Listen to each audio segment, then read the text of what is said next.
차기 대선 후보 적합도에서 조사에서 이재명 또 윤석열 두 후보가 선두를 달리고 있는데요. 지금 홍준표 의원과 이낙연 전 대표가 동률을 기록하고 있습니다. 좀 어떤 점이 눈에 띄십니까, 교수님? 저는 홍준표 후보가 이제 두 자릿수를 얻은 것인데 최근 국민의힘당에서 계속 나오는 얘기가 뭐냐면 이 홍준표 후보의 지지율은 일종의 역선택이다, 민주당 지지자들의. 근데 지금 나와 있는 모든 후보, 이 데이터는 모든 후보들이 다 같이 나와 있는 거예요.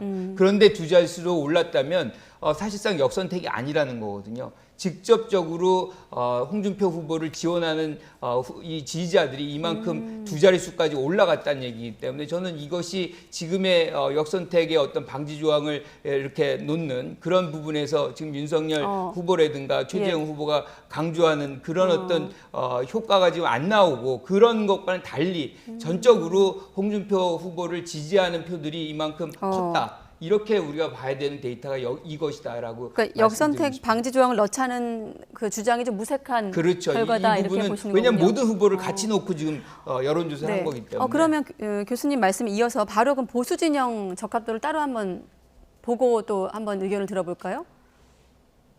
네.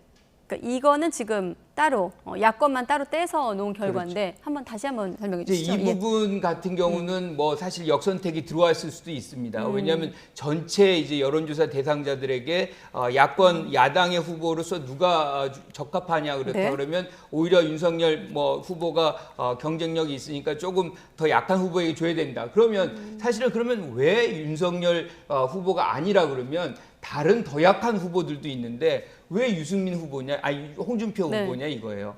이제 그 부분은 또 설명이 안 되는 부분이 있는 거거든요. 그래서 딱히 우리가 역선택이라는 것이 특정하게 후보를 한다 그러면 왜 2, 3위가 아니라 4, 5위 오히려 더 약한 후보에게 줘야 되는. 그러니까 지금 역선택의 어떤 효과라는 것은 저는 크게 나타나지 않는다고 봐요. 네, 역선택 관련 이슈까지 녹여서 발언해 주셨거든요. 예.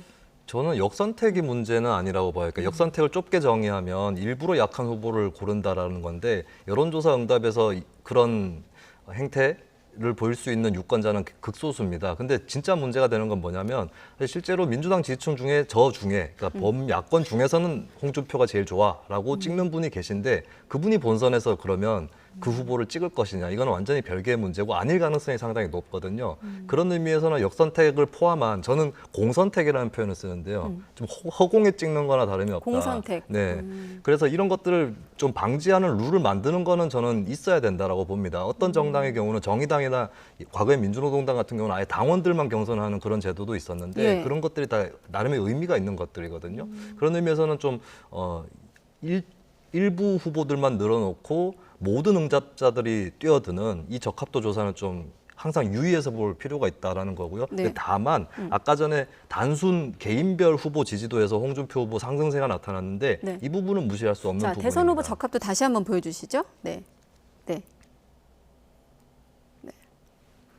네, 이 부분은 이건 역선택하고 아무 관련이 없는 여야 후보들 다 늘어놓고 지목을 하라고 했기 때문에 여기서 이제 10%를 넘어서기 시작했다라고 하는 부분이 눈에 띄는 거고 정치권에서 긴장이 들어갈 수밖에 없는 게 지난 대선의 추억입니다. 그게 뭐냐면 홍준표 후보가 처음에 자유한국당 후보로 선출될 때 10% 미만으로 나오다가 결국 계속 치고 올라가서 24%에서 승부가 끝났거든요. 그 홍준표 후보의 저력이 발휘되는 거 아니냐 이런 이제 긴장감이 좀 불러일으키는 측면이 있고 근데 저는 사실은 저 표들이 숨어 있다가 나타났다고 봅니다. 그동안 어디에 숨어 있었느냐 가장 강력한 대선 주자인 범야권에서의 가장 강력한 주자인 윤석열 후보 쪽의 표에 들어가 있다가 경선이 시작됐기 때문에 어차피 후보는 확정이 될 것이고 그러면 내가 사실은 당선 가능성 때문에 윤석열 후보를 지지해왔지만 내 본심은 가장 선호하는 후보는 홍준표 후보다라고 생각하는 유권자들이 이동하고 앞으로도 더 이동할 수 있다. 전 좀 다르게 보는데 지금 우리는 기본적으로 윤석열 후보가 야당의 제1 지지율을 받고 있으니까 견제를 받는다는 전제를 합니다. 그 전제가 저는 오류라고 생각을 해요. 왜냐하면 윤석열 전 총장의 견제 효과로서 지금 지지율이 낮아지고 그것이 홍준표 후보로 이동되는 것이 아니라 윤석열 후보 자체가 이 지지율을 담보할 수 있는 그 부분을 못 갖고 있는 겁니다. 그러니까 사실상 어떻게 보면 이 야권이 결집을 했어요. 윤석열 전 총장 중심으로 정권 교체라는 열망 속에. 그런데 그것을 실질적으로 대선까지 끌고 가서 해줄 수 있느냐라는 부분에 대한 회의가 늘어나는 거거든요. 네. 그러니까 지지 세력의 동요가 있다. 이것이 이탈이 되면서 그러면 내가 갈 수 있는 데가 어디냐. 그러니까 대안을 지금 찾고 있는 거거든요. 그러다 보니까 4, 5위라는 어떤 역선택으로 가는 것이 아니라 사실 홍준표 후보는 이 역선택의 대상이 아니라 대안의 대상이라는 겁니다. 그렇게 해서 이제 이 지지율이 흐름이 2위인 이제 홍준표 후보로 가고 있는 것이지 이게 역선택의 결과로서 나온 것이 아니다 이렇게 말씀드립니다. 야권 얘기한 김에 보수권, 범보수 대권주자 적합도라는 결과도 있거든요. 같이 좀 보여주시고 이 얘기를 듣고 여권으로 바로 넘어가 보도록 하겠습니다. 지금 보면 이 결과를 놓고 봐도 교수님 설명하고 좀 이어지는 부분이 있는데 그렇다면 홍준표 의원 공언대로 추석 전에 골든 크로스까지 가능하다고 보십니까? 저는 뭐 지금 오늘 터진 이 일, 예컨대 이제 검찰이 사주해서 고발을 한다는 이 사건이 어떻게 전개되느냐에 따라서 충분히 그럴 개연성이 있을 수 있겠다. 만약에 이것이 어느 정도 사실로 윤곽이 드러난다 그러면 저는 지지층이 상당한 동요를 받고 흩어질 수밖에 없는 그런 상황이 될 가능성이 높고 그렇다 그러면 대안적인 위치에 있는 홍준표 후보가 골든크로스를 만들어낼 수도 있고 하지만 그 표도 저는 그 지지도 고착된 지지, 공과된 지지라고 보진 않아요. 네. 그러면 이제 다른 여타 후보들 예컨대 유승민 후보 같은 경우도 기회가 생길 수 있는 거죠. 네. 네. 저는 윤석열 후보의 이탈표들이 2등이기 때문에 1등에서 이탈했기 때문에 2등으로 갔다는 데는 동의를 하지 않습니다. 왜냐하면 이게 어디에서 특히 치열하게 경합이 일어날 수 있냐면 대구 경북을 포함한 전통적 지지층 표밭이거든요. 네. 그래서 그쪽에서의 흐름들이 대단히 중요하기 때문에 그래서 지난 대선에서 홍준표 후보를 찍어본 경험 이런 것들을 그쪽 유권자들이 갖고 있습니다. 그래서 이제 단순히 2등이라서 그쪽으로 흘렀다라고만 볼 수 없는 부분이 있는 것 같고 저는 골든 크로스를 결정하는 것도 그 지역일 것이다. 지역적으로 보면 대구 경북이고 국민의힘의 전통 보수층, 지지층인데 네. 두 가지 입소문의 싸움이 될 겁니다. 그러니까 민주당에서 백제 발언을 가지고 이제 호남에서 그러면 진짜 본선 경쟁력 있는 이재명 밀 거냐 아니면 우리 지역 출신인 이낙연 밀 거냐 이 싸움이 있었듯이 영남이라든지 이 전통 보수층 사이에서 한쪽에서는 홍준표 지지율 상승세는 역선택 때문이래라고 하는 소문이 있을 것이고 한쪽에서는 홍준표가 역시나 치고 올라간다. 저기도 가능성 있다. 이 소문이 또 있을 거예요. 이 구전 싸움, 양쪽의 싸움에 따라서 어느 쪽에 더 신빙성을 두느냐.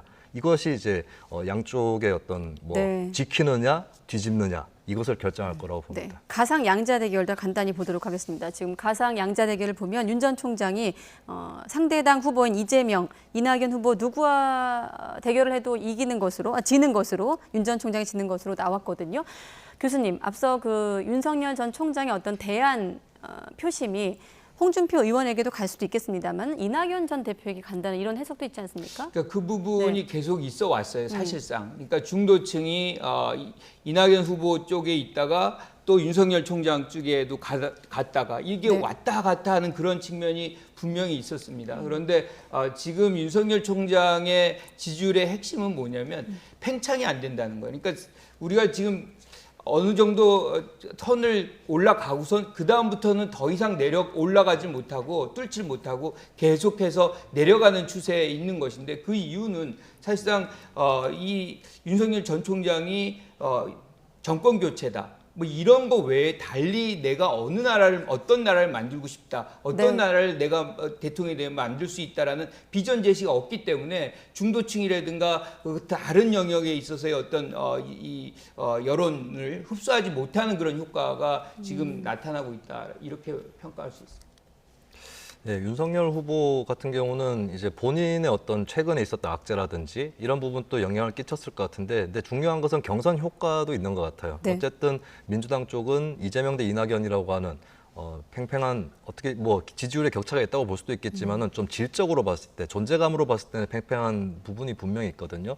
근데 아직까지는 범야권 쪽은 좀 한 명의 큰 주자와 네. 조금 뭐 중소 주자 이 정도의 싸움이기 때문에 컨벤션 효과라든지 이런 것들이 좀 아직 낮은 편입니다. 그런 것도 작용을 하지 않았나 싶고 네. 저는 윤 전 총장이 정치적으로 솜씨가 있는 그런 인물이라면 홍준표 후보의 어떤 그런 기세를 역이용할 줄 또 알아야 될 거라고 봅니다. 오히려 이제 홍준표 후보를 등에 업고 그러면 어떤 중도적인 이미지 준다거나 해서 네. 외연을 확장하는 이런 승부수를 펼칠 것인지 아니면 전통 지지층을 뺏기면 곤란하기 때문에 더더욱이나 양 후보가 전통 지지층으로 빠져드는 그런 승부를 할 것인지 이것이 좀 갈림길에 서 있다고 보여집니다. 네, 시간 관계상 진보 진영 대선 후보 적합도 같은 경우는 이재명 후보가 31%, 이낙연 후보가 16% 결과가 나왔는데 아마 이 두 분의 해석은 앞서 충청권 민심 분석했을 때 나온 발언으로 대신하도록 하겠습니다. 16%네요.